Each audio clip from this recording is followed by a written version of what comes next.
strategic industries, you were essentially the architect of this transformation.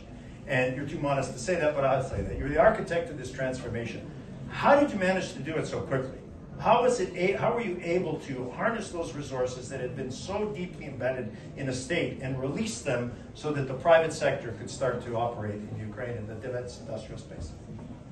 Then thanks for the good speech, but it was not as good as my president's speech recently.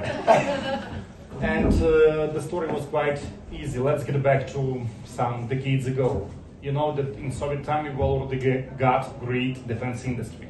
We've got over 2,000 factories, and that industry was quite strategic, I would say. Then for decades it was neglected for some reason. As you said, no one could do any deal with Ukraine in defense industry. And at some point when we started the war, when we faced the war, when we entered the war, we've been fighting with what we've got in stock, with javelins, with Bayraktars, and then with what arrived from the whole world, from the whole free world, from our strategic partners. And we've been fighting with all that equipment coming from different countries.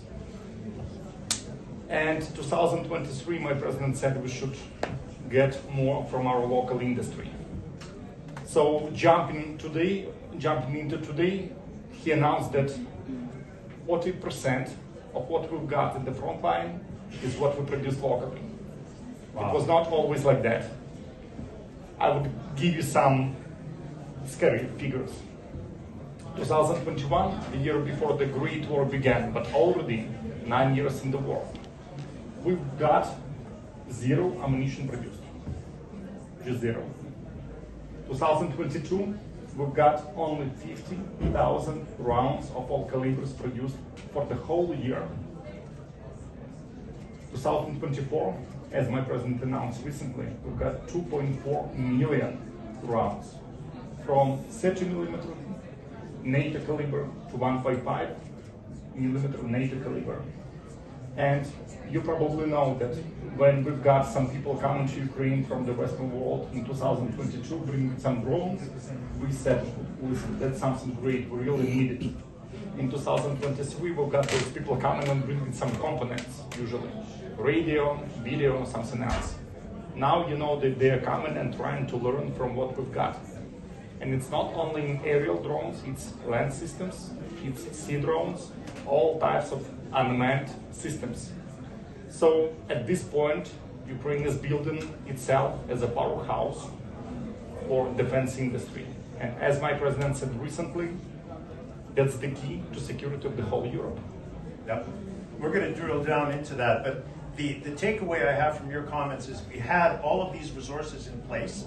They weren't properly allocated or rationally allocated or allocated for a different purpose. And you were able to harness them and add into that the technology side as well. And this is what we're seeing today. Is that an accurate statement? Because that's really interesting, because that's on the Ukraine side. And then we have what you guys, everybody was saying Ukraine was of these companies. How did you were in charge, how did you manage to integrate, I know, I get her, you got a plan. How did you manage to pull all of this together and to make it functioning? Because you had your ministry, you had the Ministry of Defense, you had the Ministry of Digital Transformation, you had the General Staff. That's not an easy circus to be a ringmaster for. I've been in the government 4 times, I've seen it, it's not a pretty picture. How did you manage to get these partnerships to work together in such a short period of time?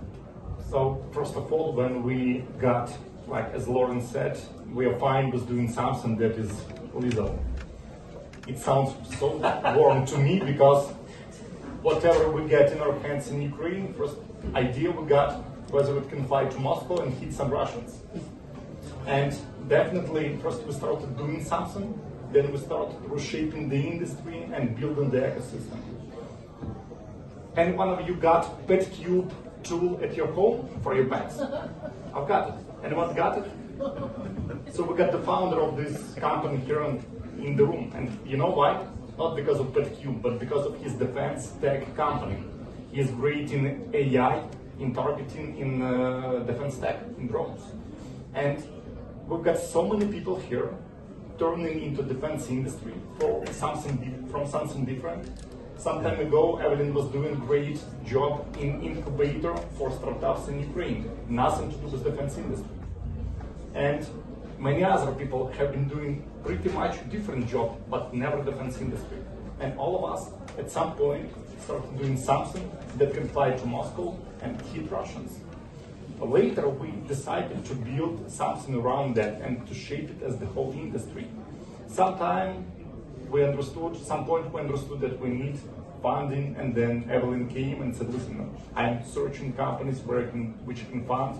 And the first meeting we got was on the run, actually. Been running some 10 kilometers around the park, and that's where we agreed to move on together. And Yaroslav said, listen, let's build the defense volley in Ukraine. Because actually that's what we already got. And let's shape it as the defense volley. We want to be the arsenal of the free world. We want to be the place where it's born. And yes, we would be happy to share it back to the Europe, to the whole free world, to US as well. So first we started doing things, then we've been shaping them, and now we've been trying to rearrange them. That's a great summary of where we are today and how we got there. And we are, Sasha, Alexander is very concerned I haven't brought Natalia in, but there's a good reason for that, because she's now